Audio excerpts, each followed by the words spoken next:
Bien. Y comparto pantalla. Vamos con... A ver. Vamos con residuos peligrosos. ¿Qué más? Bueno, vamos con contaminación. Vamos con contaminación, que es más aburrido. Va, a mí no me gusta. Vamos con contaminación. Ahí está. Ahí. ¿Me dicen si ven, por favor? La clase se llama modelos de análisis del proceso de contaminación. Sí, profe. Bien. Bueno. Este es un gráfico nomás. Un gráfico nomás que coloqué. Que ya lo vinimos viendo.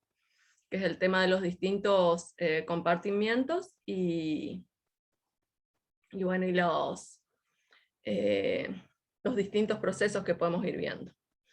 Bueno, el contacto, dice, de la sustancia con el medio, de las distintas sustancias. Aquí vimos, por ejemplo, en el suelo podemos encontrar partículas sólidas, suelo en sí. En el agua podemos encontrar efluentes, flóculos, escorrentías, sedimentos, y en el aire gases, vapores, humos, partículas, nieblas y aerosoles, ¿no es cierto?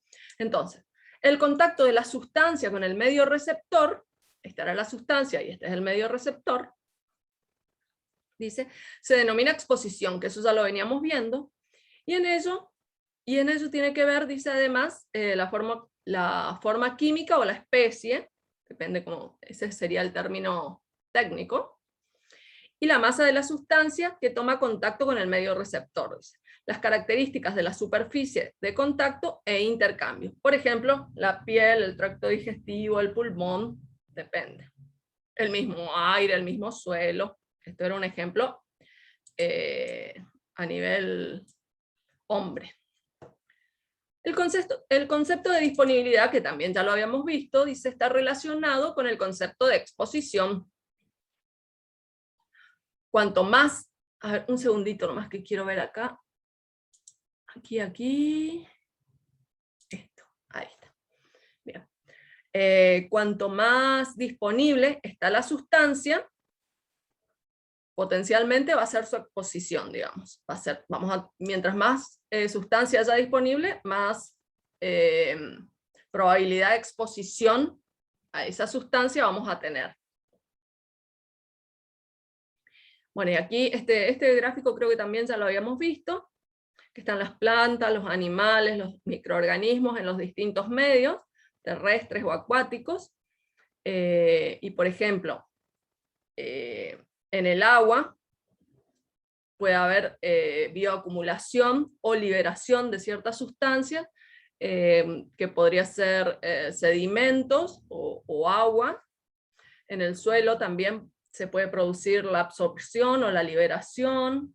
En la atmósfera o en el aire se puede producir a través de la volatización o la fijación, digamos. Esa sería la exposición. ¿La compactación puede ser también? ¿Perdón? ¿La compactación también podría ser? Compactación también se podría dar en el suelo, sí. Sí. Bueno, el camino por el cual el contaminante toma contacto con el medio receptor se llama ruta de exposición. Esto ya lo habíamos visto. Por ejemplo, la ingestión, es decir, qué sé yo, comemos una fruta que está contaminada con agrotóxicos, y a través de la ingestión nosotros nos contaminaríamos, por ejemplo. La exposición Esto vemos con la pluma. Exactamente. La exposición se produce durante un tiempo determinado, lo que se denomina duración de exposición. Bueno, los contaminantes, esto es un pequeño repaso para entrar a lo que van a ser los modelos de análisis. Los contaminantes, entonces, tienen la capacidad de generar toda una escala de efectos que varían según las características del mismo contaminante, es decir, su naturaleza, su especie química, la concentración del mismo contaminante y la vida media que tenga este contaminante en sí. y su interacción con el medio, es decir, la disponibilidad, y su interacción con el medio receptor. Por ejemplo, nosotros, que sería la exposición, ¿no? Tenemos que recordar que los efectos son valorizados según diferentes escalas, en lo que participan la percepción del grupo que se valoriza. Es decir, depende del contaminante, depende de la exposición, va a ser, digamos, cómo se lo valora. Algunos ejemplos. La generación de efectos sobre la biota, qué efecto puede producir este contaminante sobre la biota, los efectos sobre los cultivos o el ganado, efectos sobre la salud, sobre el bienestar, daños a los materiales fabricados, por ejemplo la lluvia ácida, o daño a las propiedades, también podría ser la lluvia ácida, entre otros. Bueno, así se valorizan, ¿no? Pero no vamos a entrar tanto en esto porque es medio aburrido, a mí no me gusta mucho ese tema. Bueno, ahora vamos a ver los modelos de análisis. Los modelos... hoy estoy re trabada. Los modelos de análisis son re interesantes y tienen diferentes tipos de complejidad, diferentes niveles de complejidad. Bueno, tiene que quedar claro que no hay un modelo correcto o real, es decir, ¿qué es un modelo? Es una representación de una realidad. Y que nosotros hagamos un modelo no quiere decir que esté expresando realmente cuál es la realidad. Que nosotros consideremos que está bien hecho no quiere decir que represente realmente la realidad en sí. Los modelos no son exactos por eso. Bueno, no hay un modelo correcto real. La problemática normalmente es muy compleja, lo que impide un planteo abarcador que incluya todos los elementos. Todo tiene que estar en la manera de lo posible, todo tiene que estar expresado dentro del modelo. Ahora vamos a ver. Bueno, entonces tienen que estar todos los elementos, todas las interrelaciones que hay entre los distintos elementos, las propiedades emergentes, es decir, si se combina un elemento con otro, por ejemplo, qué podría llegar a pasar, o un elemento con un contaminante, qué podría pasar, por ejemplo, los procesos evolutivos que se podrían llegar a dar. Siempre los modelos están sesgados, es decir, que pueden tener, como que los podemos llevar para un lado o para el otro. Por eso siempre se dice que no representan realmente a la realidad, digamos. Depende de nuestra visión o depende del autor que estemos usando o la teoría que estemos viendo, digamos, nuestro modelo se puede sesgar para un lado o para el otro, digamos. Y creemos que está bien, pero realmente, insisto... Puede ser sobre la eutrofización y el otro, qué sé yo, sobre la vegetación. Por ejemplo, sí. Sí, te voy a inventar esto, nada que ver. Por ejemplo, la eutrofización, digamos, de una laguna X. Yo te pido que hagas un modelo y vos me haces el modelo y concluís que el resultado de la eutrofización de esta laguna se debe a los desechos cloacales del barrio que está ahí al lado, por ejemplo. Y suponete, sí, ese podría ser un factor, pero otro factor podría ser, por ejemplo, las largas horas de sol que también están influyendo sobre esa laguna, por ejemplo. Pero, a ver, yo creo que yo también me iría para el lado de que el barrio tiene la culpa, por ejemplo. Eso quiere decir que nos sesgamos para un lado o para el otro. Por eso tenemos que tratar de tener nuestra cabeza bien clara, digamos, y tener en cuenta todos los factores, todos los elementos, todas las relaciones cuando hagamos un modelo. Pero sí, ese sería... ¿Y la perspectiva del lector? Y bueno, ahí también entra el sesgo. A eso voy cuando te digo que, por ejemplo, un autor puede influir, la bibliografía que vos estés usando, la teoría que vos estés usando, ¿viste? Eso te va a llevar para un lado o para el otro. Que vos tomes una postura X u otra postura.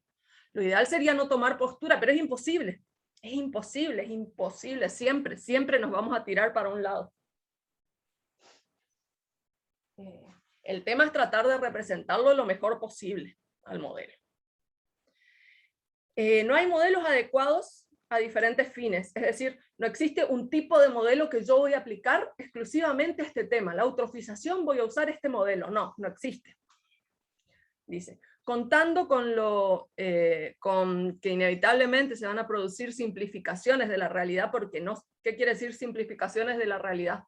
No siempre vamos a tener en cuenta todos los elementos, todas las relaciones, porque a veces no nos damos cuenta o se nos pasan, o ni siquiera las tenemos en cuenta.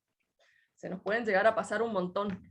Entonces hacemos simplificaciones de la realidad. Los modelos son eso, son simplificaciones de la realidad, de lo que estamos viendo, pero lo que vemos nosotros nomás, muchas cosas se nos escapan. Se debe buscar que para un fin determinado, dice la teoría, se incluyan las estructuras, las funciones, los procesos, las evoluciones principales de tal manera que el objetivo que se constituyó se cumpla, o que se construyó se cumpla, digamos. Si nosotros pretendemos modelizar una laguna, la eutrofización de la laguna, tenemos que tener en cuenta todo eso. Las estructuras, las funciones, los procesos y las evoluciones. Cómo fue evolucionando ese tema. Por ejemplo, insisto, siempre vamos a hacer simplificaciones y sesgarnos. Siempre vamos a hacer eso porque es así, es la realidad, digamos. Por eso a veces cuando se trabaja en un modelo, lo bueno, lo interesante es que trabajen varias personas, digamos, que tengan visiones diferentes, que sea multidisciplinario. Entonces, viste, no te vas siempre para un lado o para el otro, va a venir otra persona con otra visión y te va a ayudar a enderezar el tema. Eso es muy importante. Bueno, ahora a continuación vamos a ver diferentes modelos. Vamos a presentar distintos modelos de contaminación, el ejemplo va a ser siempre el vertido de un contaminante, de un efluente industrial. Y vamos a ver que existen, vamos a ver nosotros, no que existen, pues ya le digo, existen 7.000 millones de millones infinitos de modelos. Y se pueden aplicar, se pueden adaptar a distintos temas. Nosotros ahora vamos a ver tres tipos de modelos. El primero es el reduccionista, que es el más sencillo. El segundo es el reduccionista, con un mayor nivel de desagregación, con un poquito más de complejidad. Y por último el sistémico, pero con un bajo nivel de desagregación. Es decir, es un poco más complicado, pero tampoco es tan complicado. Y ahí sí, ahí vamos a tener tarea. Yo ya habilité una actividad que es que vamos a trabajar con un modelo sistémico. ¿Ok? Ustedes van a tener que elegir un ejemplo y desarrollarlo. Bueno, vamos a empezar con el reduccionista, que es el más fácil, el más sencillo. Tenemos un vertido de un contaminante X hacia un cuerpo de agua. Vemos que la flecha del vertido nos lleva hacia el cuerpo de agua, y en consecuencia, la flecha de resultado, contaminación. Entonces, un vertido a un cuerpo de agua produce contaminación. Es un modelo reduccionista, es el modelo más sencillo que existe. Tenemos, vuelvo al de la eutrofización en la laguna, al ejemplo. Vertido. Entrada y salida. ¿Cómo? Entrada y salida. Exacto. Eso estuvimos viendo con el profesor Ruiz Díaz. Ah, ayer, bien. El otro día, el otro jueves. Excelente.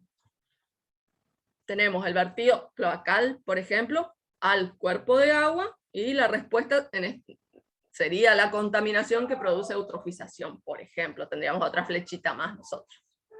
Bueno, eso sería un modelo reduccionista. Ahora vamos al mismo ejemplo, vamos al del vertido, yo les había dicho un vertido de efluente industrial, pero vamos a ver un modelo un poquito más complejo.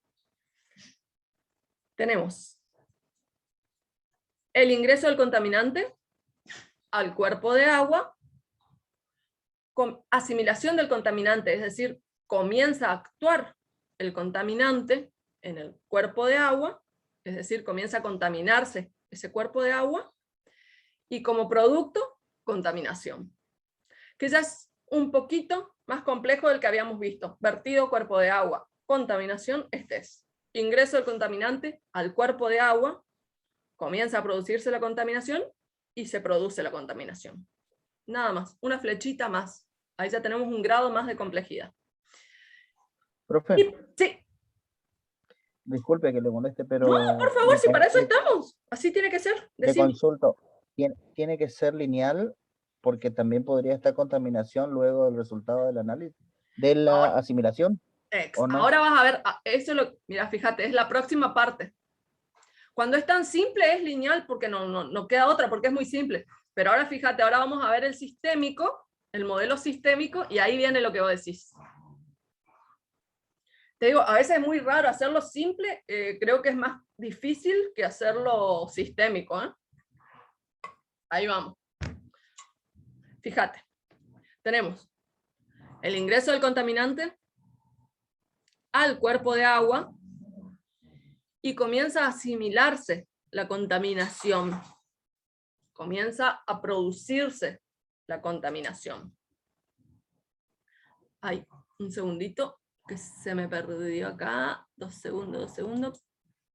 Ahí está. Vuelva. Ahí está. Perdón. Bueno, entonces, el ingreso del contaminante al cuerpo de agua y comienza a producirse la contaminación. Ahora, fíjate, acá, perdón. No. Bien.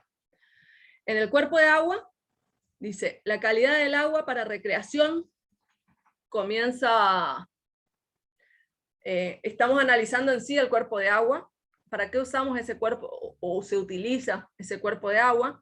Entonces, calidad de agua para recreación, por ejemplo, lo usaban de balneario, ahí está, uso como balneario. Turistas que usan este balneario, ingresos para el turismo, significaba este balneario en sí, este cuerpo de agua. Pero ¿qué pasa? Ahora, al tener un ingreso de un contaminante en el agua, vimos que comienza a contaminarse el agua, ¿y qué pasa? Comienza a actuar la vida media de este contaminante, comienza a actuar sobre el cuerpo de agua, y comienza a producirse la contaminación. Dijimos que este cuerpo de agua se lo utilizaba como un balneario, ¿y cómo sabíamos? Porque existe un estándar de agua para recreación, es decir, un estándar, un promedio, digamos, de calidad de agua, que sirve, digamos, que permitía que este agua sirva para recreación, digamos, que este cuerpo de agua sirva para recreación. Ahora, venían los turistas al balneario. ¿Qué cantidad de turistas venían? Tanto. Este balneario servía para ingresos turísticos a la ciudad. ¿Cuál es el gasto medio del turista? Entonces ahí se empieza a analizar todo, digamos. Después, este gasto, este dinero que invertían los turistas en la ciudad, servía para inversiones o sirve para cierto tipo de inversiones. Ahora, con esta plata, ¿qué hacemos? Concentración y volumen del vertido. Se comienza a invertir en el tema se comienza a invertir para tratar, digamos, la concentración y el vertido, digamos. Y el vertido que está haciendo esta fábrica o esta industria sobre el cuerpo de agua. Ay, ¿se cortó? No, no se cortó. Seguimos todavía. Ah, perdón. Es que a mí me saltan cartelitos, o no sé si ustedes ven. 7 minutos todavía tenemos. Entonces, hay que hacer este tipo de análisis, en este caso, este tipo de modelos, nos sirve para ver. Tenemos un cuerpo de agua que nos genera cierto tipo de ingreso para nuestra ciudad, pero también tenemos una fábrica que está tirando cierto tipo de contaminantes y nos va a quitar ese ingreso. Entonces, con ese ingreso que nosotros estamos teniendo, estamos tratando el agua nuevamente para que no sea para que no esté contaminada y nos siga dando y nos siga dando ese ingreso, digamos, del turismo. Pero en definitiva, estamos en nada, porque nosotros estamos solventando el gasto de esta fábrica, digamos. Esta fábrica se tendría que hacer cargo de tratar los contaminantes que está produciendo en el agua. Y no la ciudad en sí, no los gastos que podrían, y no los gastos, y no los ingresos que estamos teniendo por parte del turismo, invertirlos en sanear este mismo cuerpo de agua. Entonces, ahora viene todo el análisis. Basta. ¿Quién se tiene que hacer cargo? Insisto, yo estoy sesgada porque para mí la contaminación es malo y se tiene que hacer cargo la misma empresa, la misma fábrica, que creo que es lo que corresponde, ¿no? Pero bueno, después de hacer todo este análisis veo que sí, que es definitivamente la empresa, la fábrica, la que se tiene que hacer cargo del saneamiento del cuerpo de agua. O directamente no eliminar sus residuos sus vertidos, perdón, en el cuerpo de agua. Una de dos, o se hacen cargo, ¿cómo? O saneando, digamos, saneando el cuerpo de agua en sí, o teniendo, digamos, con medidas de prevención o con medidas de mitigación, digamos. Pero ahora debería correr por parte de la fábrica y no por parte de la ciudad con el ingreso que tenemos del turismo. Bueno, a ver, ¡ay! Tenemos otro. No me di cuenta que teníamos cuatro modelos. Ahora viene entonces un modelo un poco más complicado, pero yo no les voy a pedir que sea tan complicado. ¿Sí? A ese anterior que usted estaba mostrando, Sí. es lo que usted decía que se le escapa algunas sugerencias, por decirlo así. Exactamente. Sí. Ah, sí, porque si yo genero dinero no es para gastar por una empresa. Exacto. O sea, tendría que ser para mejorar la calidad del lugar, por decirlo así. Exactamente, y tratar de recibir inclusive más turismo y todo eso. Pero no voy a estar encima, bueno, gano unos poquitos pesos y gastarlos en lo que están contaminando estos otros, digamos, que me están sacando, porque esta gente me está sacando, ¿no? Bien. Y bueno, acá tenemos un modelo un poquito más complicado. De nuevo, es el ingreso del contaminante al cuerpo del... Ay, esperen que los voy a parar a mis perros. Y ya se me termina este Zoom. Así que corto acá y les doy otro... Les mando otro enlace. Y terminamos esto.